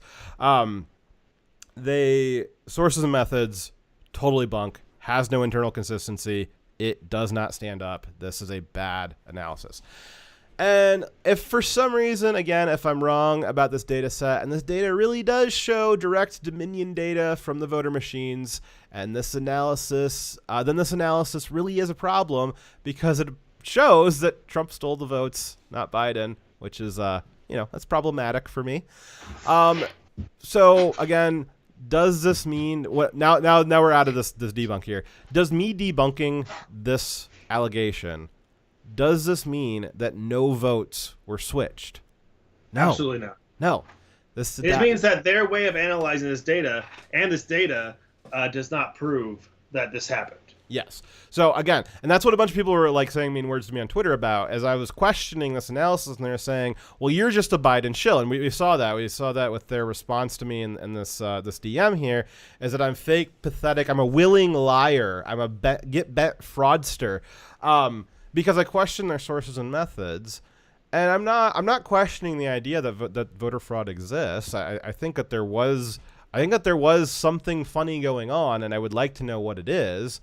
But this analysis doesn't show that, and it's a waste of time for us to be promoting or spreading it. It cuts away from the real voter fraud, and I want the real voter fraud to be exposed. So everybody yelling at me on Twitter, I'm on your side. I want to see this. I'm what's great about having me analyze this is that I'm pretty biased here. I would love to be the one that finds or proves and verifies that Dominion was hacking the Dominion, the company that is run by Nancy Pelosi's former chief of staff. They hacked it so that it was stealing votes from Trump.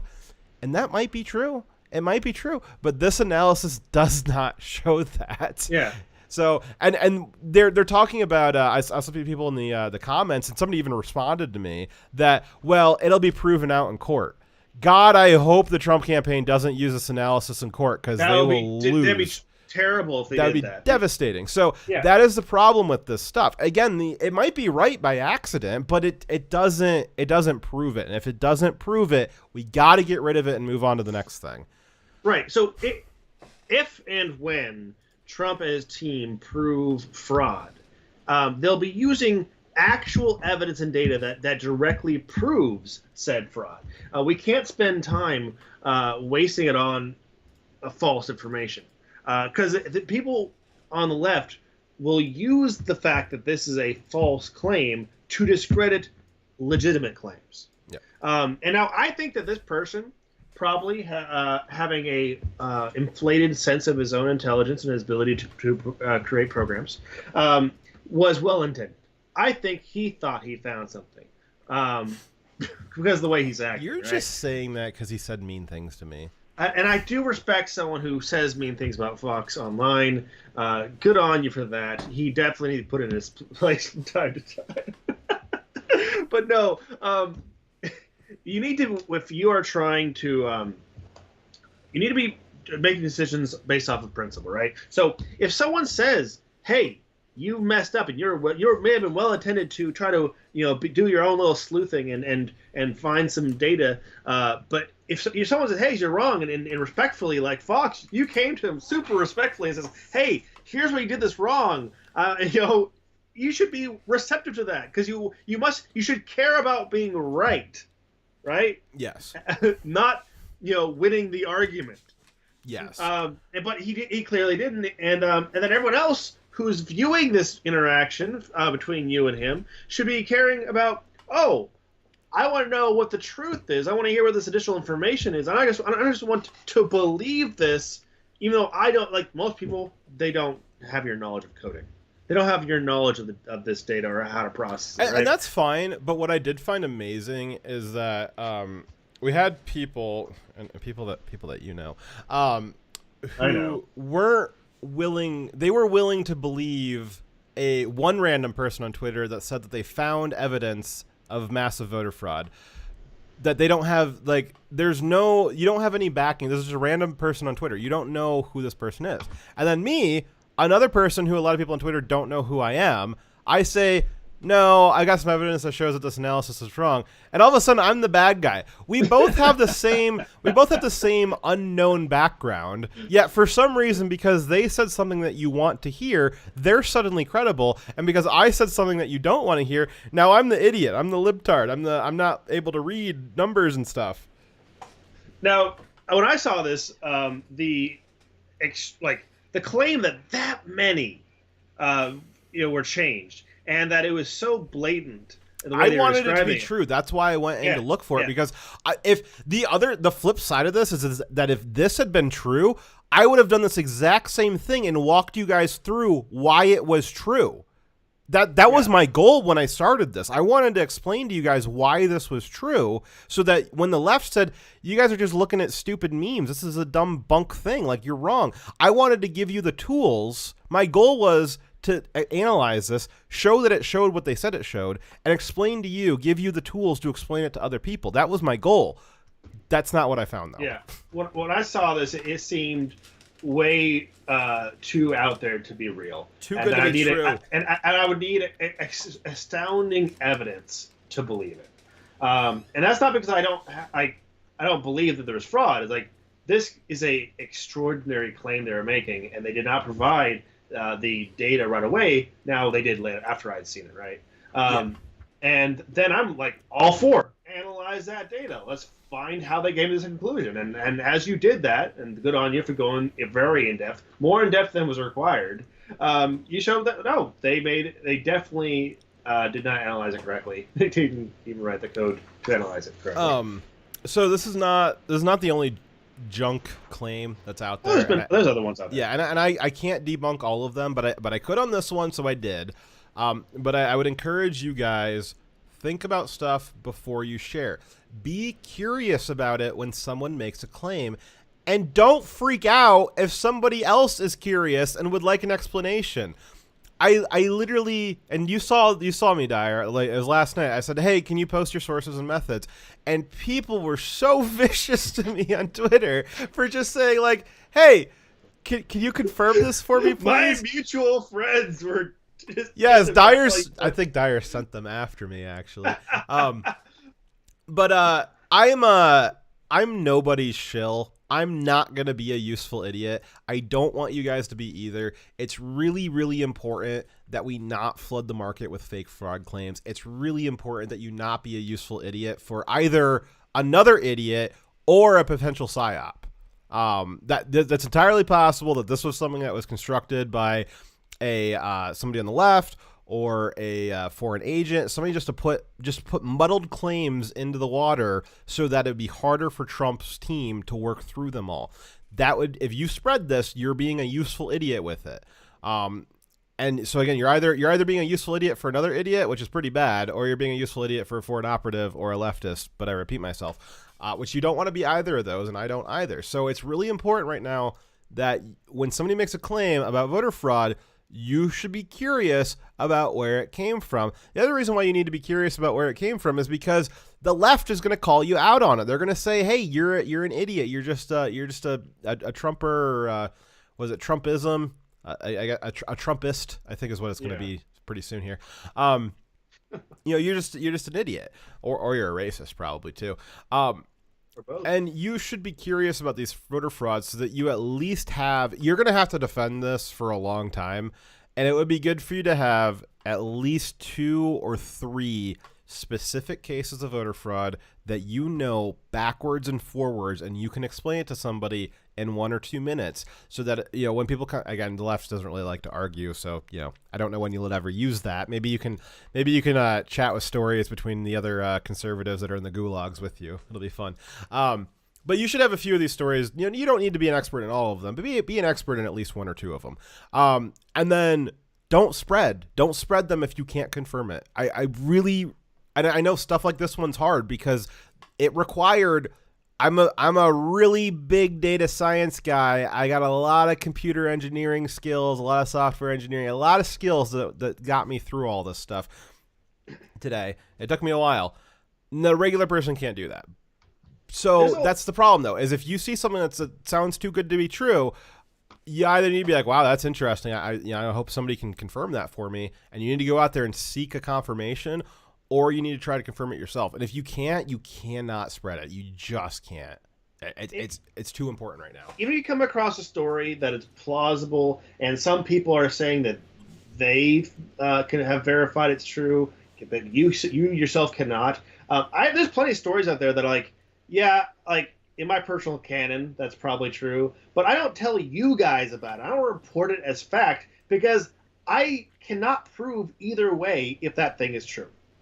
And we should have learned this lesson by now after all the Covington kids and all the other scams that have been social media viral scams, right? People see something, they say this is what this thing is, but then you don't know either way. All you have is that person telling you what this is, but you cannot verify it. And in those cases, believe nothing about it because you don't know. Yes. So just for fun, we'll look through some of my analysis here. So if you include how many votes, quote unquote, Trump stole from Biden, you got places like Arizona where the net votes that Trump stole was negative 21,000, almost negative 22,000, which means that Biden won. Yes, like Biden won Arizona by a landslide. You've got Florida where you've got Trump stole negative almost 200,000 votes, which is problematic in Florida. You've got Michigan where Trump stole negative 20,000 votes. He's not stealing very good. Not very good at stealing. You got New York where Trump stole a staggering negative 878,000 votes in New York. And he still lost it. And then you've got the kicker is Pennsylvania. Trump stole negative 458,000 votes in Pennsylvania, which means Pennsylvania is not any like Pennsylvania. He's already 100,000 down. I don't think he's going to be able to get that back without just like massively disqualifying large amounts of ballots. But if this analysis was true, he'd actually have another 500,000 ballots he's down by. And then you've got Wisconsin, which Wisconsin right now is like within a hair. I think Wisconsin's still like in the low 10,000s. And this analysis shows that, and again, if I look to see how many Trump, if you just look at Trump's fluctuations, well, Trump had 8,450 votes stolen from him. But if you look at Biden's fluctuations, well, Biden had 35,536 votes stolen from him. So on net, Trump stole negative 27,000 votes. So in Wisconsin. So this analysis proves that all the swing states that Trump lost him in a landslide. But it doesn't prove that because the underlying data is the data from Edison. It's not the data from the voting machines. If there's fluctuations in the Edison Live database, there's a lot of reasons for that. If there's fluctuations in the Dominion database, there's not a lot of reasons for that. And I would love to see that data, but this data is not the Dominion data. I would love to have access to the Dominion data, and if some of these hacked accounts that they said that they had, if they can dump real data that's authenticated, I would love to tear through that Dominion data, but this was not the Dominion data. Wow. Well, another cautionary tale. Hey, you said you wanted to talk about Tim, but I don't think we have time for tonight. I got work tomorrow. As far as we can probably do the discussion later on. What are you, a communist? Do you want to? So I think you're busy this weekend, right? You're busy into like the next week. I'm busy all next week doing I am busy this weekend, so we will definitely not be streaming on Saturday. Would you like to stream on Friday though? I don't know. I mean, it's a whole different day, you know. We'll see you guys on Friday. I'm kidding. We'll see you on Friday. We'll see you guys on Friday. Thanks for hanging out with us. Good luck. Stay vigilant. Stay curious, and don't say mean things to me on Twitter. No, definitely say mean things to Fox. God, just damn it. On any given day, that will, lighten my day. Please do that. I think these are all Dyer's sock puppets going after me. Yeah, maybe. All right. See you guys on Friday. Dire Wolf out. Alrighty. Javiz signing off.